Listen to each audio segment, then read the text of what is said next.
দেশের প্রেক্ষাগৃহে চলছে শাকিবের তুফান সিনেমা। সিনেপ্লেক্সে কিছুটা দর্শক হলেও সিঙ্গেল স্ক্রিনে যেন অসহায় এক শাকিব খান। হল মালিকরাও বেশ দুশ্চিন্তায় আছেন আর্থিক লোকসান নিয়ে। দর্শক খরায় দিশেহারা তারা। এদিকে এ সিনেমা নিয়ে নতুন এক তথ্য জন্ম দিল রহস্যের। অভিযোগে জর্জরিত শাকিবের এ তুফান সিনেমায় বাংলাদেশের নাবিলা ও ভারতের মিমিকে দেখা যায়। তবে তার আগেই ছোট পর্দার অভিনেত্রী সাবিলা নূরকে প্রস্তাব করা হয় শাকিবের জন্য, কিন্তু তা ফিরে দেন এ অভিনেত্রী। রাজি হননি তুফান সিনেমায় কাজ করতে। পরিচালক প্রযোজকের স্বঘোষিত দেশের একমাত্র মেগাস্টারকে কেন ফিরিয়ে দিলেন সাবিলা, যেখানে শাকিবের সঙ্গে সিনেমা করতে নায়িকারা উদগ্রীব? সেখানে এ প্রত্যাখ্যান প্রশ্নের জন্ম দিয়েছে। তবে এ বিষয়ে কিছু বলতে নারাজ এ অভিনেত্রী।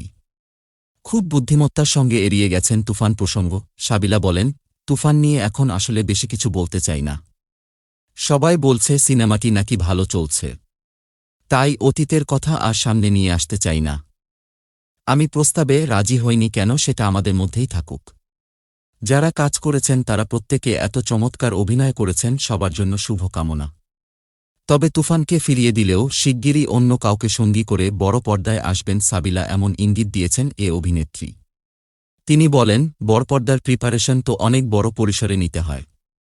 এত বিশাল একটা ক্যানভাসে কাজ করব, ফলে নিজেকে আরও ভিন্নভাবে প্রেজেন্ট করতে চাইব। ওটিটিতে কাজের সময়েও আমি বলেছিলাম, নাটকে যেভাবে আমাকে দেখেছেন দর্শক, সেভাবে হাজির হতে চাই না। সিনেমার ক্ষেত্রেও একই কথা বলতে চাই। নাটক এবং ওটিটিতে আমাকে যেভাবে দেখা গেছে সেভাবে সিনেমাতেও দেখা যাক, তা চাই না। সেরকম গল্প, চরিত্র এবং পরিচালকের জন্য অপেক্ষা করেছি এতদিন, এখন অনেকখানি এগিয়েছে কাজের কথা। এখন প্রযোজকের ঘোষণার জন্য অপেক্ষা করছি। তার আগে আমি বেশি কিছু বলতে চাই না।